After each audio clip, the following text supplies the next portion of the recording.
Welcome to Call Me Didi, everyone. I'm your host, Diva. And I'm your host, Sanchi. And let's get into today's episode. We have a very lovely guest with us. That's me like hand motions. I'm like, yes. You're full on Gen Z, are you? Dude, I'm very Gen Z. I was having a conversation the other day with somebody. At the end of it, it was this person, my friend, and me. At the end of it, the person who was interviewing me went, "She's so Gen Z." Oh well. That's a compliment. Yeah. You're also Gen Z. I am Gen Z. So it's a compliment. I agree. You don't have a choice. You just are Gen Z. Like you, you don't get to pick to be millennial or anything else. I agree. Like I'm a Gen Z, but I think like I don't have a lot of ways. Like I don't use a lot of Gen Z slangs or like just. I don't know. It just doesn't come very naturally to me. I don't know why. That's very fair. I'm the opposite. You hear a lot of Gen Z slang. Perfect. I can't help it. It just comes out. That's fine. Totally fine. I will say slay at least 27 times. I love it. Oh. Slay counter right now. Slay. Actually, you know what? Let's start a slay counter. Every time she says slay. That'll be like a tally. Yes, literally a little ding every time I say it. That's it. I can't hear it now. I'll hear it internally. It's fine. That is so funny. I absolutely love it. But for everybody who doesn't know the lovely Riley is the founder of Date Night Adelaide. She's an Adelaide content creator and event facilitator. And she's also recently started Hobby Club. Yes, that is correct. So welcome to our podcast. Thanks for having me. I'm so excited. Yes. I think our first question for you is how are you and what's up in life? Yeah, I'm really great. I'm really great. We did have a discussion before I got on about how my body is falling apart because I try to do more than I'm capable of, which was related to, which I really appreciated. But I'm good. I'm good. Mentally sound. Yeah. Fantastic. Yeah. Live, laugh, love. Yeah. We thrive, we survive. I love that. Yeah, we're having a great time. Love that. We thrive, we survive. We thrive, we survive. It's one of the two. We're doing both. Okay? It's fine. Yes, how are you? Good. Very good. Yeah. I think a lot is happening because like full-time jobs and then also like a podcast. It's so many things like new things, inviting guests and like coordinating with them, reaching out for like sponsors and all of that. Like it's so many things happening. Yeah. It's just crazy. And you would relate. Yes, well, I quit my full-time job in October to pursue events and social media stuff full-time. And I did social media full-time previously. It was the first time I was able to fully lean on it enough to be like, I actually don't need another job. It's totally fine. Yeah. With the introduction of the events and with Hobby Club and stuff. Yeah. So I absolutely relate. My solution to that was to quit. My piece of advice, quit your job. So, okay, but question, Yeah. when did you know that you like, okay, now is the time. Like, I want to quit. I kind of like the job that I was in previously. So I was the content creator for a luxury travel company. Was my previous position, which I left in October. And I kind of knew because I felt that with that role, I kind of had hit a glass ceiling. I was like, I don't see myself doing anything more here. Like I see the workload is in the time that I'm in the office increasing, but I don't see me doing like leading a team. I don't see me doing anything bigger than what I'm doing right now.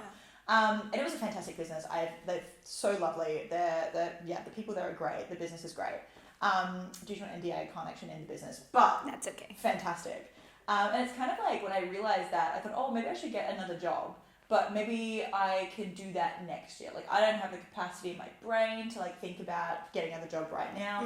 I think I'm okay in terms of events and in terms of social media stuff. I should be able to do this for a while without anything else. Like I don't need any other crutches in the background. And so I left, and as I did it, I was like, maybe I don't need another full-time job because it was in October, then it was November, then it was December, it was January. And I was like, I'm actually so chill right now. Like, I'm not panicked. I'm not worried. The last time I went just social media-wise, I had a really big issue where I didn't know how to divvy up the money that I was getting. Where it was kind of like, oh, I don't know what amount has to go to savings and what amount I have to keep here and what amount does this. Like, there's lots of different things. Like, there's expenses and then there's disposable income and then there's big savings. Yes. And I was like, I have no idea how to coordinate any of that. I have no idea what I'm doing. And then in this little cycle, I've been like, oh, it's so chill. I can just do this. And then it's fine. And I was like, oh, maybe I don't need anything else. And I keep pushing back the date of when I say that I'm going to get another part-time or full-time job. It was going to be March this year. Yeah. We're fine. We're chill. I don't really get another job now. I pushed it back to like July-ish. But why do you want to go back to a job? For like if you're getting like a rental, you want to get a mortgage, banks are a lot more lenient and a lot easier to like lend to you if you have a job. consistent income, unless you've been self-employed to a certain degree for at least 2 years. Yeah. So just for like ease of loaning, it's a lot easier for me to just get to work for somebody else part-time and then do my thing. So I can, That makes sense. so I can live as a free woman. So, but it's fine. But that's actually so sad. Like even if you're self-employed and you can show consistent income for like more than a year, they would still not do it. Not as well. I mean, they probably would. I don't know to the degree of what amount you have to be earning consistently, because obviously when you're self-employed, it fluctuates. Yes. And I have a few mates who, especially in like today's era of entrepreneurs, like entrepreneurs are fucking. Oh, sorry. You're Entrepreneurs. fine. You're fine. You're fine. No, you can. You can. I was like, what? Entrepreneurs are everywhere. Like they're popping up all over the place. Yeah. So you'd think that in this day and age, it wouldn't be more difficult. I understand why it is, because it is less consistent and you're relying a lot more on your own ability than like a company's credibility. So like I have mates who are self-employed and who do rent, but they share house. Yeah. So I think they lean on other people's incomes. I think if you're going to be a sole person, Yeah. then it's just a lot easier for you to have your income from somebody else. Yeah. But do you think like if you register Date Night Adelaide like as a business, like a separate entity, like a company under ACN, and you draw salary from it rather than pretending it to be like a sole trader, do you think then it would act as like you're working for a company even though you're a founder? I have zero idea. I'm gonna be honest, I have no idea. I have no clue. That's a great point. Actually, you might be able to look into it. I'm gonna look into that. Because I think if you have an ACN, like you pay less taxes as well. I have an ABN. Yeah. Which isn't the same as an ACN. Yeah, yeah. I have no idea what an ACN is. I'm not gonna lie to you. It was an Australian Company number. Oh, do you guys have an ACN? No. No. we haven't. Tell me the secrets. What's going on? Oh my god. Not yet. But I think for an ACN you have to pay quite a lot. And that's also my understanding. Yeah. And a lot of, because I don't have a brick and mortar store or brick and mortar position anywhere. That's fine. You can still get it. Yeah, I don't know what requirements you need to have like an ACN. I don't think there's any requirements. Oh, You just go okay. start a company.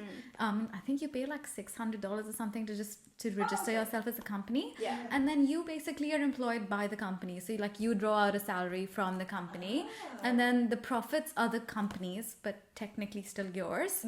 But I think even with taxation, it helps you. I think the tax rate's a little bit different for like a sole proprietor versus a company. Yeah. So Interesting. definitely want to look into Yeah, I'm in the process of doing my taxes at the moment. There you go. I don't like it. I don't like doing taxes. It's terrible. Because like as a sole person, I forget to pay my taxes. If you put the taxes aside. I'm a tax evader. I'm not a tax evader.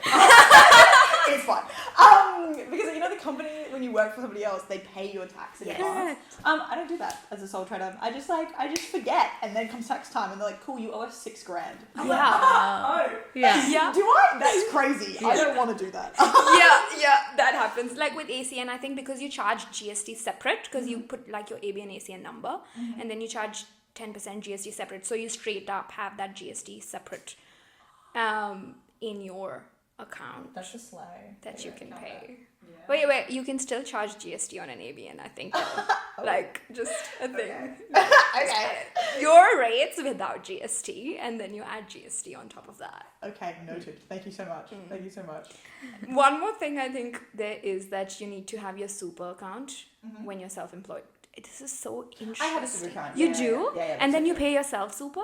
Yeah, but I do it at tax time, so it's again, I think it's another like lodge thing, you know what I mean? I have no idea. My dad's my accountant. He just because he has his own practice. Oh, really? Yeah, we're a family of just self-employed people. That's good. That's great. That's really great. fun. Yeah. He actually he had a brick and mortar store, so he was all ACN. Or whatever. Yeah. I have no idea what the business technicalities for his were. Yeah.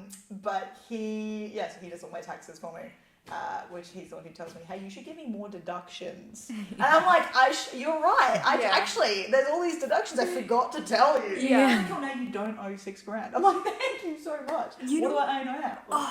Yeah. That's cool. Yeah, We need to but- speak to your dad. You should speak to my dad. He's Yes, fantastic. yes. He's fantastic. Yeah. He's like, you know that these things are deductions, right? And I'm like, nobody ever told me that. Yeah. What do you mean? So, Yeah. He's great. He's really cool. Yeah, I know about this platform. It's actually the founder is one of our friends. His name is Benji, but the company name is My Gigsters. So it's like a platform which tracks your expenses and incomes. It's for actually gig workers. So like if you're a freelancer, and so when you have to file your taxes, it like sees like, okay, this can be a great expense, this can be a great expense, and it automatically tracks it and like tells you these can be your expenses that you really can sick. Yeah, I usually use the ATO app, which is like lodges, which you can use to track all of your expenses, and then at the end of it, it gives it to you on like a spreadsheet. Oh. And you can like you have to categorize it from Yeah. like the get-go. Be like, is it vehicle or this? Yeah. Or, I don't like whatever floats your boat, and then I just give that all to somebody else. Yeah. Your dad. My Yeah. dad. Somebody else, my accountant. I'll have you know. Oh yeah. My lawyer is my auntie, but like. Oh really? Wow, I love that for I you. don't need a lawyer for any reason at all. Just, you know, when you never know. No, I may get sued. I'm not going to get sued. Don't sue me. I don't know who we're talking to. I've just decided this is a third character. I'm like, don't Perfect. you do it. You can tell she has a social media account. I love a PTC. There's something I love more than a PS2 camera. Like, oh my god. We also don't have to include all the business chat. I just got really carried away. Just being like, business. No. But I don't know what I was saying. But yes, yeah, too. There we go. Cool, Nice. cool. But question, so with like coming from a family with all like business owners and like self-employed people, do you think that has impacted like your mindset to do your own thing? Like, I think it makes it a lot more feasible, a lot more possible. Because like my dad had his own practice. yeah. And that was very much like something I grasped a bit better as I got older. So I was like, oh, that's really cool that you used to work for somebody and then you went out on your own. That's so fun. Yeah. My eldest sister was very successful very early. In terms of she worked for other people and then the businesses just got more reputable and more like more expensive to like work for, and then she'd go out and she'd freelance, and I was like, what is that? Like, what does that mean? I've heard the word before, I know generally what it is. What does it look like? And so my younger sister is also, she goes between Australia and New Zealand. She Okay. works ski fields, Yeah. which isn't a self-employed thing, but is also really cool. My mother is a teacher, so she's obviously employed. So it's mostly my dad and my older sister that were kind of the two who really made it a lot more, I want to say acceptable, I guess. Because sometimes when people go out on their own, people can be like, ooh, like that's a big risk. Yeah. Like, I don't know if that's good. Like, when you rather just work for somebody else, the safety is there, blah, blah, blah. But because I had these two really good role models who had gone out on their own and had been successful in it, and had done it in two very different ways. So my dad obviously worked for people and then decided, I'm going to start my own practice. Whereas my sister continued to work for other people and then freelance like on the side not even until it was like good, then she overtook it. She still does it, like she still freelances. Yeah. So it's kind of, I had a lot of exposure to different ways of doing stuff with varying degrees of sustainability. Yeah. And I think that just made it, one, a lot less scary, two, a lot more, the conversations flowed a lot better. Because I was like, hey, I want to do this. And they're like, cool, you should do it this way. Yeah. And I was like, oh, I love that. That's fantastic. Instead of me being like, hey, I want to run my own business. And then being like, cool, what's the plan? And it's like, I don't know. Okay, well, it's a garbage idea then. Okay, all right, that's fine. That's cool. Like, I don't know it. I will know it. It's fine. So it's just like the conversations were a lot easier. Yeah. Yeah. And a lot more approachable because I had people in my direct vicinity who were already doing it. I love that answer. Yeah.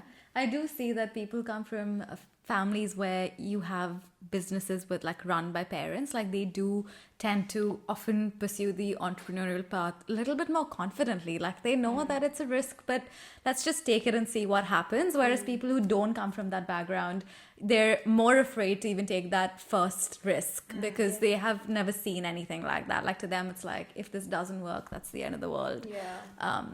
But for sure. Yeah, and I've also seen like families where like they've tried to do businesses but they've failed, and they've failed like so bad that they've gone in debts and stuff, so the kids are just so afraid to take that chance. They're like, no, it doesn't, like business is not good, like there's no safety net or anything like that, and that impacts the mindset so much, I feel. Yeah, I think that failing is really interesting because I think failing is one of the most, which is so people beat this mantra with dead skig. Yeah. And that's not the saying, but we're going to say that's the saying. And it's just that the failing is the most valuable thing you can do. I agree.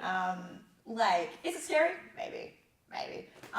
But it's generally just, like at the end of the day, it's a learning experience. Like, you're ever gonna like tell yourself off for reading a book about a topic that you don't know about? No.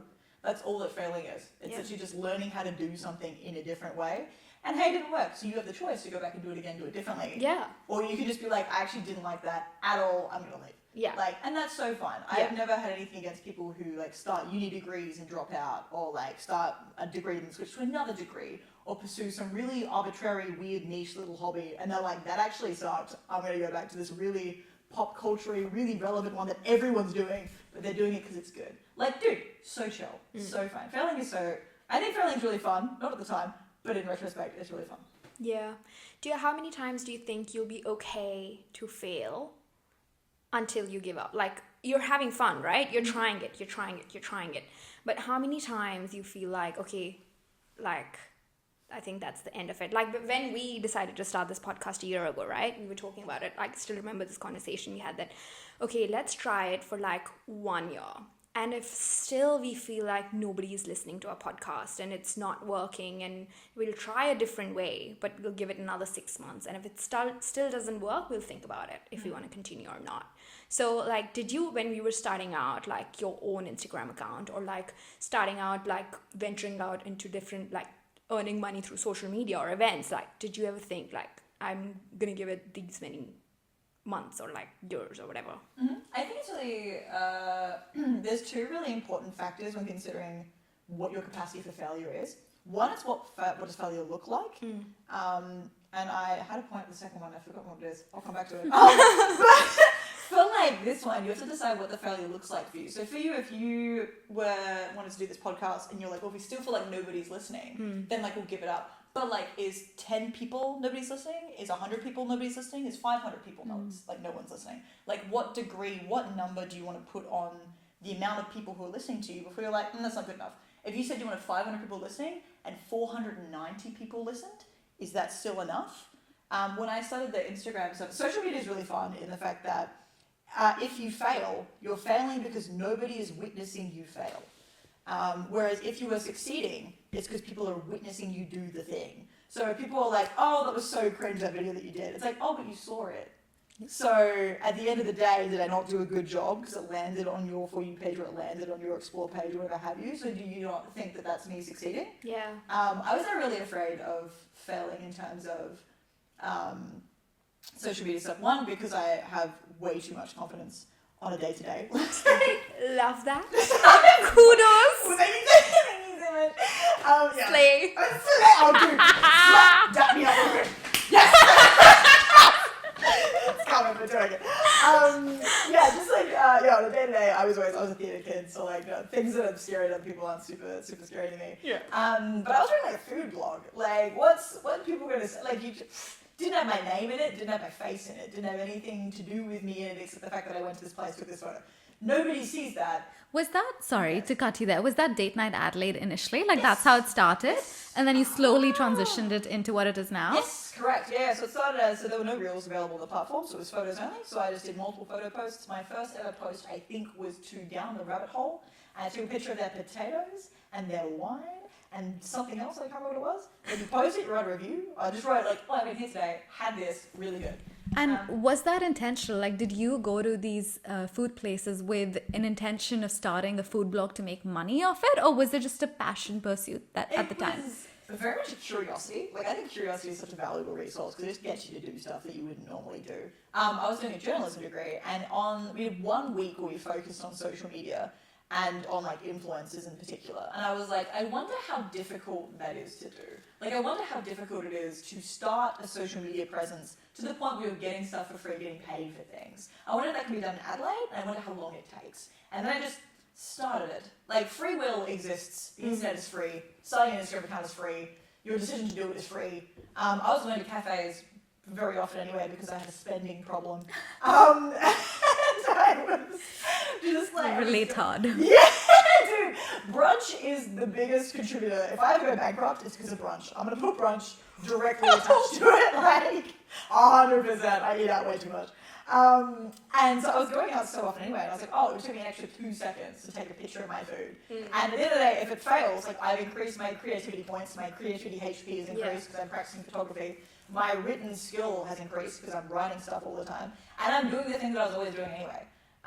So this just started out of curiosity, and then when people, I remember the first thing I got for free, I had for free at either 500 to 700 followers, I think, which was about 3 months in. Yeah, That's cool. That's It was crazy. really crazy. It was really fun. They approached me, and I was like, oh my god, that's so exciting. And the place isn't open anymore because it was like 2-3 years ago on Weymouth Street. I can't remember what it was called. A yellow sign opposite the advertiser building. And Was it like a Malaysian place? it was Like similar to yes. like a fusion restaurant? Yes. I think I know what. I think I've worked there. Oh really? What?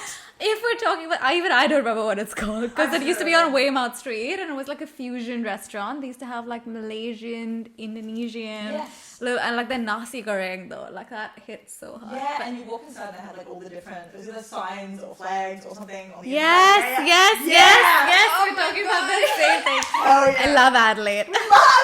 It's such an Adelaide thing. Such an Adelaide thing. But yeah, that was my very first collaboration post. I took my sister. I took I'd been taking photos on my phone at that point. I took my big camera and I was like, ooh, I'm gonna take these photos of these things. I'm so excited. Ooh, I hadn't touched a camera in my life. Like, that's a lie. Did it turn out? Okay. Sorry, yeah, no, I had. Very late, very vaguely, very here and there. But yeah, went and did that. And then the Instagram really started taking off, I think maybe a year and a half, 2 years ago, potentially. I made one really good video that just like went bunter, and I was like, oh my god, that's so exciting. And then I made another one, now went bunter, and I was like, oh my god, this is so exciting. What can I do? And then like consistency really assisted, and so it was going really well. And that's kind of, I was charging prior to that, so I was charging maybe like, when I decided that at like 5,000 followers, I could probably start charging people for like a position on like the Instagram feed. Yeah. And so when people pitched me, I kind of like did a little Google of how much I should charge, blah, blah, blah. Pitched that, they accepted it, and I was like, nice. Oh my god. Do I do this for a living now? This is so exciting. So you had more inbound than outbound. Yes, yeah, 100%. Yeah, yeah. I Okay. think in Adelaide it's very, because Adelaide is kind of, I love the city so much. It is kind of behind on the times when it comes to like the value of social media. It's starting to get more up there now. Yeah. But I was very much like, I don't want to offend any small businesses by saying, hey, I'm going to inflate the value of what I can offer you and be like, hey, this, I can get your position on my little Instagram feed. I can tell my followers about you. Yeah. When like I had worked in like copywriting and like social media ads and stuff for a period of time, so it's kind of like I know how much a social media ad costs. I know how many people will see that. So it's kind of like I have to pitch you the value and the engagement of my audience, and I have to know what that looks like before I can like give it to you. Yeah. So I relied a lot on people coming to me and like sending messages, be like, hey, could you come visit our cafe? Yeah. I'd be like, oh my god, absolutely I can. And a lot of it was contra, which is like product exchange for exposure. Yeah.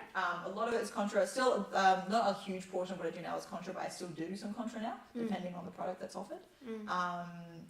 But yeah, so a lot more of it was inbound. And then when I had like 5,600 followers, then the videos did well, and I just like went exponentially. Yeah. Like in 3 to 6 months, I think I gained like 20,000-30,000 Wow. followers. Okay. Yeah, which was crazy. The really cool thing about your page is that they're all so relevant, like it's relevant traffic. Like I'm sure you have some followers from Melbourne and Sydney and all that, but like I'm sure the majority of your followers are from Adelaide, so that's so valuable. 7%. There you go. What? That's mad. That's crazy. It's really good. It's really good. So when you started the account Date Night Adelaide, like how did you come up with this name? Why didn't you start it with like your personal brand, Riley Cooper? That's a great question. I kind of like said the name out loud. I was like, oh my god, Date Night Adelaide, because then you can fit in food activities and like stays and stuff. So I was kind of thinking ahead of time, if this goes really well, I want to be able to cover these 3 different things, because I know I'll get bored if I do one thing. Yeah. And I kind of looked at to see if the name was taken. The name wasn't taken. I was like, oh, everyone's an idiot. This is a great name. Whoa! Took the name. I was like, I can't believe this is taken yet. What kind of fool didn't reserve this name? So we did like the Hobby Club Adelaide thing. I was like, oh, how's nobody got this name yet? Oh my god. That's genuinely what I was thinking when I saw Hobby Club Adelaide. I was like, that's such a good name. I was like, how's nobody taken this yet? Oh my god, you're fools. That way, you know, Everybody, you're a fool. You're a fool, man. This is my name now. that way Adelaide, I feel like, is a great place to try new things Yeah, and start stuff. 100%. Because if people haven't tapped into the space as much, like even micro-influencers, like can really take off in Adelaide because it's such a small community anyway, and everybody's looking for like new things. So I think it's actually, we're all very well positioned. Yeah, I 100% agree with this. Adelaide is one of the best places to start something. Even if it's something that's already been done in like LA, in London, in Melbourne. You bring it to Adelaide, people are like, this is the best thing ever. I've never seen this before in my life. Yes. It's like, babe, you're not chronically online enough. Like, you need to be online more to see the stuff that's coming out. Yeah. But they're just not, and it's fine. Yeah. But do you ever think, like, if you venture out of Adelaide, like if you try and go to like Melbourne, Sydney, Perth, Brisbane, then are you gonna do like, how are you gonna position that? I don't really have a huge desire to like do this kind of stuff in different states. Yeah, it's not on my bingo card, I suppose. I've thought about it. My roots are super embedded into like Adelaide soil. But I also have a really big, I feel like if I went anywhere, I'd go like to a different country is where I'd probably go. I don't have a huge desire to live anywhere else. Really? Probably for like a period of time, yeah, but I love Adelaide. I think it's such a cool place. I think people are really nice. I think the hospitality in terms of just like on the street interactions that you get in Adelaide are fantastic. Yeah, so I never really considered if I would go to like Melbourne and do like a date night Melbourne or something. I know that it'd be very similar in terms of how you would create content for it. And I think that they're a lot more receptive to social media people in those places because they're a lot more People in general as well. yes. But also they see the value in it, I guess. Yeah, it's a lot. It's not as hard of a pitch. Whereas here, like if I pitch it, they'll either pick it up straight away or they just won't, and then I just won't worry about it. Like that's so true. I'm not here to try and convince you of my value. That's so fine. Yeah. So just going back to the inbound and outbound leads that you get to pitch, like what would be the percentage of inbound versus outbound? Like 99% of stuff is inbound. Oh, perfect. Really? Yeah. Even like the venues that I work with for hospitality events, Yeah. all of them have come to me first saying, hey, we want to be a venue to host one of your events in. And I was like, dude, slay. Which is great because not only is it, you get a really nice little sense of, I'm really flattered that you see like the value of what I do. That's so nice. It also means that like negotiations and bargaining power and just like those conversations are a lot more seamless because I know exactly what I need because I know it works. And having people who have never met you before have faith in the fact that you have their best interests when they come to you is so lovely because at the end of the day I'm not here to take money away from small businesses who are already struggling. Like I'm here to make you more money. I'm here to make you more socially relevant. My whole thing is to bring people together and bring people to you. That is the whole I'm just like the bridge in between. That's all I do. So it's a really nice feeling. It's really good. It makes a lot of stuff a lot more seamless and a lot easier. Which is good. I've definitely seen that in your content. Like it's very, very, I guess, value providing in the sense that it's you don't make it about yourself so much. It's usually about the place and what the experience the people will have, which is it's great. And like I've definitely seen with the content you do for the events. I think it's called Good Mr. Good Bar. Mr. Good Bar, yes. Yeah, even like content for that and everything. Like you're always pushing the place, so I'm sure they appreciate it. Yeah, which I'm really glad about. I'm really glad about that. Yeah. We have a lot of really cool venues in Adelaide, or venues that are so close to being absolutely perfect. They just need somebody to be like, hey, you should do this thing. Yeah. This one thing, you should do that, and that will make you really cool. And then when they do it, they're like, you're so right. I'm like, thank you so much. Oh my god. A lot of what I do is bringing stuff to Adelaide that I wish already existed. Yeah, that like, makes sense. Literally, the value is just like, I really want this to be here because I want to attend it. I'm like, you should do this. And they're like, we should do that. I'm like, let's do it. And now it's here. Like, it's great. Yeah. It's a lot of fun. And so like with events, you started with hikes, right? Yes. I can't remember what came first. I feel like the hikes came first because it was, the hikes did come first. Yeah, because they're a free event that I do. Yeah. They were literally just, I don't know how I started those. I was like, I really want to go for a hike. Not all of my friends are available. I'll just invite a bunch of strangers to come. Yeah. Like, we'll just see what happens. That's what we did. We also did a hike, and I mean, we hosted 2 events, and then we put out, like, we said we want to go for a hike, and only the people who came to the first 2 events, we sent them an email, and then we have WhatsApp groups that already exist, and we were like, we wanted to go for a hike, and that was a really good way for people to meet people that they've already met once, and like, because a lot of times people won't make the effort to meet again, but like, if somebody helps them meet them again, they'll be more than happy to. So we, even though it was like 7 a.m. on a Sunday, the amount of people that showed up was... It was, yeah, we were blown away. We were like, damn, like, people really want this. Yeah, it is a big thing that I think is missing, especially in Adelaide, where a lot of the social circles you create are from like high school or from work. And there's I call it like the third place, where people need a third place to meet people. They've got home, they've got work, they need somewhere else to go. Yeah. Whether that be like the gym, a hobby, a little meetup or whatever have you. Which became a lot of the core of what I do now, is creating and finding those third places to give to people. Yeah. But you know, I had a very small reaction when I did the very first hike, and it was, I've never seen people go from numbers to actual physical bodies before. And I was like, that's really sick. And I think on the first hike we only had like, we had 20 or 30 people. Yeah, still really good. That's a lot of people if you think of it. And I was like, oh my god, look at these people, this is so exciting. Yeah. And then I posted a video about it, and then ever since then I think our events vary between like 50 to 80 people. Yeah. Just who like want to come walk up a mountain with a bunch of strangers on a Sunday morning and then go get a coffee, which is so sick. But I love people, so I just wake up super tired in the morning, talk to like 3 people, and suddenly the best version of myself. I'm like, oh my god, I'm so excited to be here. I'm so glad that you're here. All my days. Like, oh my god. I'm an extrovert through and through. Yeah, I can tell. I mean, you know what? Slay. Slay. Count it. Love that. And so then from the hikes, you went on to organizing like more intimate events. Yeah, well, intimate in terms of just like inside, I guess. I want to do more intimate events than the ones I'm doing currently, but I moved from like free social hikes on Sunday morning to like ticketed hospital events. Yeah.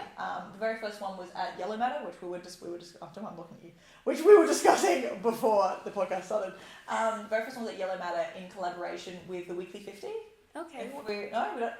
I don't know the Weekly 50. I love the Weekly 50. What is it? The Weekly 50 is a free online quiz that you can take every week on Friday. 50 questions. They've since done pop-ups. They do pop-ups in like recurring quiz nights throughout different pubs and hospo venues in Adelaide. Okay. When I started working with them, they had, I really wanted to say 1 or 2 places that they regularly did a quiz night in. But we met up and they were like, they emailed me first. And I'm so grateful for them because they kicked off the whole event thing. Because they emailed me to say, hey, we'd love to do a collaboration with you, with your audience, to do a Weekly 50 quiz. And I was like, love that. Oh my God, yes, let's do it. And we did the very first one at Yellow Matter, and we like both helped in terms of like did ticket sales, like individually, but like for the same event, all that kind of stuff. And then I'd ask them questions about like event curation stuff, and they really did a great job of just like holding my hand through the process. And I've done 1 or 2 more with them since then. Yeah. But I pretty much owe, I don't know, 80% of my knowledge about how to run an event from that very first one. Because it was really nice to have somebody else behind you who's like, hey, let's do this together. And I was like, oh my God, let's do it together. And then I saw all the people in the space who like came through. I could see how many link clicks the link got for the tickets. Yeah. I could see how quick it sold out. It sold out in like within the 24 hours was the very first event that I did. And I was like, that's super exciting. Yeah. Oh my God. I got to see how I wanted to run it and how I wanted to do this, that, whatever. And I was like, oh my gosh, that's so fun. Yeah. So yeah. With your events, do you see a certain type of, not necessarily demographic, but certain type of crowd that comes? Like, is it people who born and raised here and already have friends but just want to make new connections? Because for us, a lot of the people who follow us are immigrants, right? So a lot of them are new to the city and want to make new connections. So we understand why they want to come to the events, but what sort of people do you see generally tend to fit that demographic? Yeah, I got a really good mix, if I'm being honest. I think a large majority of people who I see at events and I see at hikes and stuff are people who were like born and raised here and are just looking for additional people to add to their social circle, or maybe they're adults and now they don't resonate with the friends that they used to have. And so we had a good portion of people who like moved here from mostly like interstate. So they moved here from like Canberra or Victoria or Queensland. I've forgotten the lot. Sorry, I forgot that state. Just thought in my head. Yeah, so people who moved here and are like, oh, like I really want to meet some new people. I'm like, oh, cool, lovely. And then we have people who were like born in India and came here, and born in Singapore and came here. And it's just like it's a really good blend, and a really good mix of people who are all honestly super lovely. We have a good return rate in terms of. When I say good return rate, I like 50-50. We have a 50-50, so 50% of people who come to stuff have already been to one, and 50% of people who've heard about it and are brand new to anything. That's so cool. Which is so cool. It is so sick to see. Because it's just like, oh my god, people either word of mouth, or you're seeing more content, or you just trust the fact that these things are going to be sick, and you just come along to, is so like, dude, warms my soul. Warms my heart and soul. Every day of the week. It's really good. I had a dude come along to... we had an event at Reform Distillery a couple of weeks ago, and he came along. He's like, so is this like a gin tasting? And I was like, did you buy a ticket? And he was like, yeah. I'm like, did you read the description? He's like, no, I just knew that you were putting it on. And I was like, whoa. You trust me enough to not read the description of what this thing's about and just come along to? That's crazy. That's crazy, but I love it. Thank you so much, King. Oh my god. He had a good time. So it was fun. It was fun. Great. It's nuts. It was nuts. Absolutely love it. So like, question, how do you do it all by yourself? Because it's like both of us, when we organize like an event of 80 people, right? It's so much. Like we feel like, oh my god, like we don't get the time to talk to people because we are like just looking at the logistics of it all, or making sure like everything is happening on time, like people are talking, introducing people to each other. Like I'm always like, oh, have you met this person? Oh, you would love this girl. Like you all have like similar interests, or you're both like physiotherapists, like you should have a chat. So you're just so invested in that, but you're also trying to run the event, and you're also trying to make sure everybody's having a good time and everybody's had their food. And it's so for us, we're like, let's cap it at a certain number, because beyond that, I don't know if we'll be able to manage it. I kind of like, I feel like we run events slightly differently. So a lot of mine are sit-down events. And they're sit-down events in a style of a quiz night, I suppose. So all of the effort that I do goes into the background. So my background efforts is kind of like, I collect your information, I collect your name, your age, your gender, what you're looking for, and whether that be friends, lovers, or either, and I collect like a fun fact about you. And then I do seating charts. So I seat people with 5 strangers. If they come with a friend, I split them up. Because why you get friend we come back. Totally makes sense. We do usually do 2 rounds. We keep them together the first round and split them up for the second round. And then it's kind of like, my job is not to hold your hand and to tell you how to have a conversation. My job is to make people available to you and to give you the best opportunity to have a conversation. So I seat them, if you're looking for like lovers, for example, I only seat you on a table with people who are also looking for lovers. So you don't have to worry about the uncomfortable conversation of, oh, like, can I take you out? And they're like, oh, I have a boyfriend. Like, oh, okay, I understand that's a concern, so I remove that concern. I understand that you don't want to sit there and just like have a silent chat you don't have to talk about, so we run like the quiz or the activity in the background that you compete with as a team, because we take that concern out of the way. There's alcohol, there's drinks, there's whatever have you. We do free drink on arrival, so you don't have to have a drink after that. It can also just be water if you want to have that free drink on arrival. So I don't have to worry about being like, have you eaten? Do you want to have food? Because there's a menu on the table and you are an adult. You know how to go to the counter. You know how to order stuff. Like it is more, I've been to one singles night in my like entire life just to find out what it was like. And I went there that last year at Track for their Valentine's Day thing. Oh, we looked at this year and we didn't go. It got sold out. Oh, good for them. No, fantastic. It's a fantastic bar. Fantastic bar, super fun. I went along last year for it, and I found that the guys kind of just like stood in the corner and the women stood in the other corner. And I was like, what is there to, because I understand that for some people, like, communication is really difficult and it's really scary. Especially if you find someone attractive, it's so scary. You're like, oh my god, but what if they yell at me? It's like, what do you mean? What are you talking about? And so like I spent a large portion of that night where I attended to literally just suss it out. One, I found a guy that I had gone on a date with previously, and I was like, that's hilarious. Because he's like one of those dates where I got to tell a story about him. Like he's like a story date. It was so funny. And so I saw him, and he was like, I knew you were gonna be here. And I was like, what would you have done if you knew I was gonna be here? What are you talking about? And so I spent a large portion of the night going up to the guy and be like, so do you think he's cute? who are you looking for tonight? What's going on? Well, who can I introduce you to? Oh, you were the I facilitator. was a facilitator at a thing that I like went along to just for like hee-hees. But it's fun because that's how I enjoy events. I enjoy places and events and things by talking to people. When I go out for a bar with I go out to a bar with my friends, we play a game of, oh, here's a group of people. Let's guess what they do for a living. And then we're going to go up and ask them if we're correct. Whoa! Like that's... And it's not even that scary. It's just talking to people. I agree, but it's so, like, it's interesting, but it doesn't come to your head, like, naturally. Like, you think of it like that's actually a great thing, but it's also a bit scary. It's a bit so much fun, because I'm never going to see those people again. What are you talking about? What if in Adelaide I do see them again? I'd be like, huh, that's it. That's all it is. They're like, at the end of the day, either I'm going home with a story or you're going home with a story, and that's a positive outcome. I absolutely love this thinking. Like, oh my Great God. mindset. Nothing matters, guys. It's so fine. It's so chill. But I was determined to instill that mindset into other people. Yeah. So I think what makes conversation so scary for people is when they're out of practice of doing it. Yeah. So my whole job is not to make you find the love of your life. It is not to teach you how to have a conversation. It is to give you the most opportunity to practice having a conversation. Yeah. And that is the end. That's the end. I'm there to facilitate connection and conversation because I don't think you do it enough. And so here you go. All of the scary parts have been removed. All of the questions you have about what would usually block you to talk to people have been removed. They've been answered. I've done that for you in the background. I just get to sit up, get on the mic and have a yap. Like I just get to host, which is the thing that I love. Being like doing stuff like this where you just like sit there and you just like talk for like 2 hours. Love it. It's great. Like, it's so good. I'll go around and talk to people at tables during the time, but I'm just there for a laugh. Like I am there to talk shit and host. That is all I'm there to do. I love that. That's it. And it's like, oh yeah, because if I'm stressed, it feeds onto like the people in the space. Yeah. I have no need to be stressed. We have no need to be stressed. It's so chill. If we have a good time, people will have a good time because it's a vibes thing. Everything is a vibes thing. I agree. It really is. Totally. Yeah. It's more also like, how did you become this person where you don't give a shit about what other people are thinking about you? Like, you're like, well, I'm confident as fuck, and I don't give a shit what you're thinking about me. Like, you know what? I'm doing me. I'm having the best time.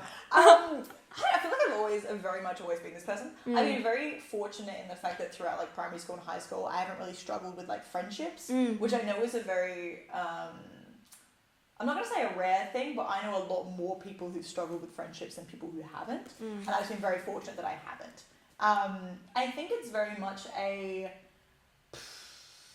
don't know, I have fun with people. I've met people who I've spoken to, I'm like, I had the best time in that conversation. I could not tell you what we talked about. But your energy in the conversation made me enjoy this conversation. I liked this conversation so much. And I met a few of those people just like through life, through traveling, through like whatever floats your boat. And I was like, I want to be that person for somebody else. Because genuinely one positive interaction in your day can make your day so much better. And like, who is stopping you from being that positive interaction for somebody else? Literally nobody. Yeah. And if people at the end of the day are like, oh, like I think you're really strange, it's like, well, I was just being kind and friendly. So I feel like I'm not the problem here. I think if you approach everything with like kindness and you approach everything with enthusiasm, am I weird for taking interest in your life when we're having a conversation? No, I don't think so. We're having a conversation. It's normal. Yeah. I used to, I like meeting people. I get great enjoyment and joy from talking to people and about people. I think people are so interesting. I don't know, it's just always kind of, I don't know. That's why dating was always like super fun for me. Because it's just, you just sit down and just talk to people. And it's just like, oh my God, why do you think that you do that? That's so fun. I have a question about dating, now that you said dating. I know you're seeing someone right now. Did you happen to meet him at one of your events? Yeah, I met him on a social hike. Oh, what? Yeah, I did. Yeah, Tell me more. London is beautiful. I love a Manhattan soul on my date. Okay. So, I had a social hike about, around about this time last year, I think. Okay. So we met like a year ago, and he had just moved here from Victoria, or from Canberra. He's originally from Victoria. He moved here from Canberra. And so we went on a social hike. You know, it was me and like God, 70 other people, right? And I was hosting, I was having a good time. And then I talked to him a little bit on the hike, but I talked to everybody on the hike, so it wasn't really like, didn't click in my brain to be like, oh my god, a boy, because we meet boys all the time, they're everywhere. And so did the social hike. We're sitting in a cafe afterwards, and I'm having a yap in the cafe. We went to Pinko Deli, love Pinko Deli, having a little yap. See this boy on this table. I'm like, it's kind of cute. I'll go sit next to him because the person next to him leaves. I'm like, oh, just sit there. It's so chill. It's not weird for me to sit next to people and have a conversation because that's what I'm here for. So I go sit there. We're having a conversation. It's a very good ha he. He talks very similarly to how I talk. Whereas I initiate a lot of conversations between people by asking people questions about their lives. Yeah. And he does that. And I'm like, I like that you do that. And then he and I were having a conversation. I was talking about how I want to learn how to do a backflip like in the next year.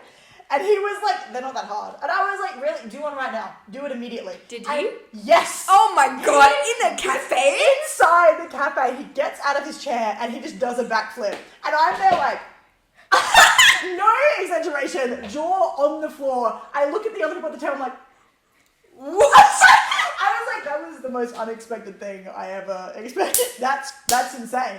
I was like, what a flex, what a party trick. I was like, how do you know how to do that? And he was like, oh, I used to be a gymnast. And I was like, what? And he's like, oh yeah, then I did professional dive. He was a gymnast, and then he was a professional diver, or a competitive diver, and then he like was a swimming teacher, and then he did like diving coaching. He just did all this stuff. And I was like, you're the coolest person I've ever met in my life. Oh my what god. the hell?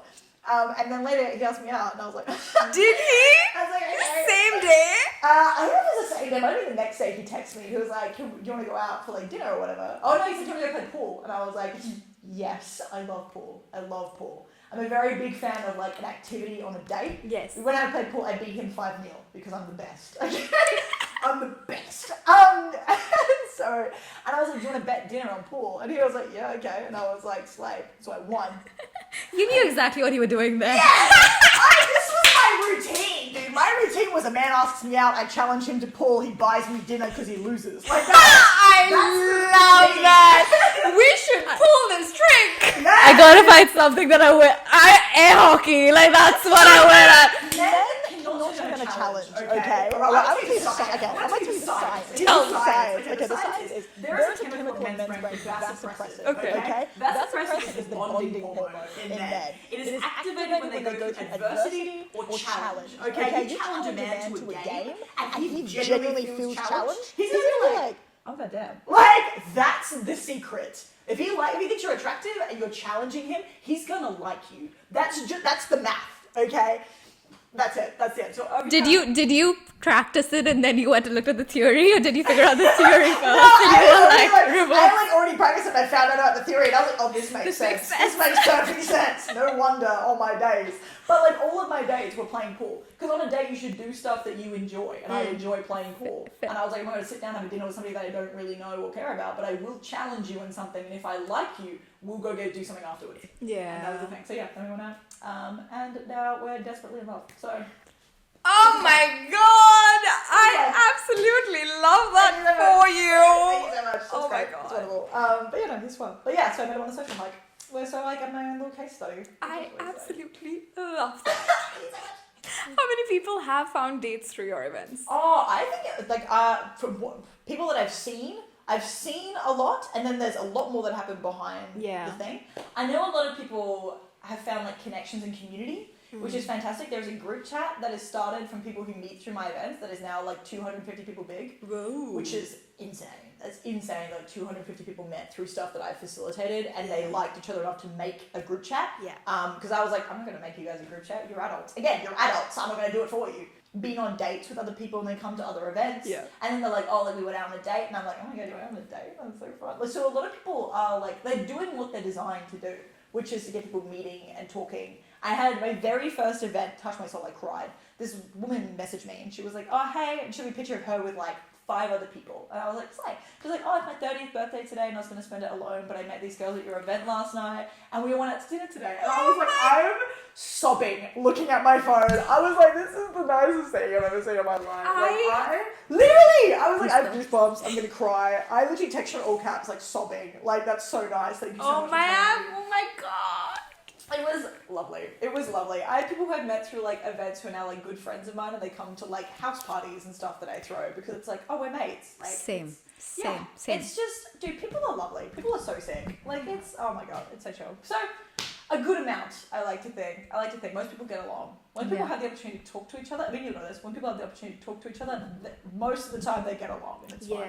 But I want to know more about the projects that you're working on. I know you obviously have Date Night Adelaide, but you also have a recently launched hobby club. Yes. So tell us more about that. Yeah, for sure. Hobby Club was kind of born as somebody who loves doing multiple things. Like hobby, as a hobby collector is like the term that they use when you just try everything. Jack of all trades, master of none. I really wanted a space to be able to try a bunch of stuff alongside people who are also trying it for the first time, because that way it's way less intimidating. Yeah. And obviously with stuff like Urban Rec, have you heard of Urban Rec? So Urban Rec is kind of, my understanding of it is that they have a space where you do like team sports, and you do like a different team sport every week. So you sign up and they just throw you into a team with like random people, which is so fun and so slay, but I'm super competitive and I'm very aware that if you don't have like a chemistry or connection with the people on court, you're gonna lose. And I hate losing. Hate it, can't stand it, won't do it. So I wanted to try a bunch of different stuff, and I mean that by like martial arts or like pottery or bouldering or like sketch classes or a book club or whatever have you. There's a whole bunch of stuff that I've never tried before that you either have to commit to by, as in like have like an 8-week course or like sign up to a membership or whatever have you. Or they're really expensive to do. Like pottery is, you do one-off classes like $80-90. That's true. Yeah, which is insane. Understood like the value of materials and value of teaching and stuff, but like if you want to do a one-off and never touch it again, it's kind of like, ooh, don't know if I want to do that. Or it's not accessible because of like the time that it's on, or because it's really scary to do by yourself or whatever have you. And so the Hobby Club stuff was launched basically to fix all of those issues or to answer all those questions and give you a bunch of different options. So we do 3 to 4 different hobbies a month that are released the month before. And you kind of just like jump in, jump out. So there is no need to hang around and no need to sign up to a membership or sign up to a course or whatever have you. It's just there to see if something sticks. Because I talk to a lot of people and I say, oh, what are your hobbies? And a lot of people go, I don't really have any. And it's like, oh, have you not tried a bunch of stuff? Like, I just really know what to try. And it's like, okay, well, I can give you a whole like smorgasbord of all these different hobbies you can try every single month. And they're cheaper than they would be if you did them by yourself. They're full of beginners, so you don't have to worry about being embarrassing or whatever, because everybody's embarrassing themselves. And they're just a good way to meet people. So you meet people when you try new things. And that was kind of just, again, something that I wish already existed. So I just created it to give to other people. Yeah, that totally makes sense.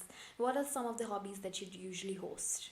So we do different ones every month. So our first month we did bouldering, hand clay building, and a book club. In February we did Muay Thai, we did wheel throwing pottery, and we did, oh my god, what was the last one? Sunset beachside yoga. What? Yeah. Oh. Yeah, which was lovely. And then this month we are doing a ultimate frisbee. Okay. We're doing a salsa dancing class, and we're doing another round of the book club, because I can't do it the same people every single month, but I can do it. Is something that people really want, so I am delivering it probably on a monthly basis now, just to have whoever wants to come can come and do that thing. I won't be there for it. I just fluff about.